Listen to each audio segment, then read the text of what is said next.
Vyjadrím sa k peniažkom. Toto je opäť môj pohľad, moje presvedčenie, môj názor. Nikomu ho nenútim, zober si, čo ti chutí. Taktiež toto nie je video s instantným potešením. Možno sa budem sekať, pretože chcem milión vecí naraz povedať. Takže tak, poďme na to. Myslím si, že peniaze v tomto systéme sú dôležité. V tomto Matrixe. Hmotnom Matrixe, nemám teraz na mysli Matrix mysle, ktorý je skutočný Matrix, ale Matrix, kde fungujeme, kde platíme dane, táto všetká hmota, systém, v ktorom proste fungujeme, robíme a podobne.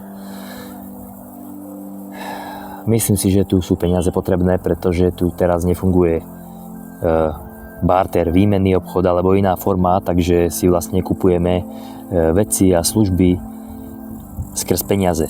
Avšak pravdou je, že niekedy po čom túžime, nechceme priamo to, ale ten pocit, ktorý budeme mať a ktorý budeme cítiť, keď to budeme mať. Takže takto na začiatok. Začal by som, že k tomu začiatku, že vlastne darmo budeme hovoriť ľuďom, že peniaze nie sú potrebné. Darmo budeme ľuďom hovoriť, ktorí potrebujú teraz zaplatiť účty, nakrmiť seba a svoje deti, nevedia, čo si počnú.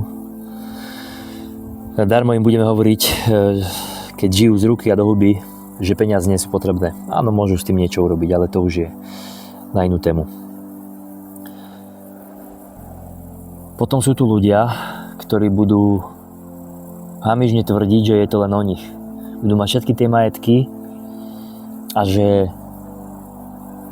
budú tvrdiť, že sú s nimi šťastní. Dušu nikdy nenaplní a neuspokojí hmota. Nikdy. Ide o stav existencie, z ktorej k týmto veciam kráčame. Hovorí sa taktiež, že koreňom všetkého zla sú peniaze. To je chybne sformulovaný citát. Tento citát znie: koreňom všetkého zla je láska k peniazom. To je ten chtíč, to dávanie peňazí na pedestál, to lipnutie na nich, to naháňanie sa za nimi. Je v poriadku ale vlastniť peniaze a majetky. Ide o to nenechať sa nimi vlastniť. Hojnosť taktiež je všade prítomná. Hojnosť nie sú len peniaze, hmota a majetky. Hojnosť je v podobe prírody, jedla, voľného času stráveného s rodinou, priateľmi a s ľuďmi, na ktorých záleží vlastne. Je to ten voľný čas, ktorý môžeme mať a nemusíme otročiť systéme, a áno, aj to bola súčasť. Takže myslím si, že to rozdeľovanie na dva tábory je úplne nepochopenia chybné, ako napríklad, že radšej nešťastný vo Ferrari ako nešťastný v Škodovke. Proste to je nepochopenie vystrihnuté z kontentu.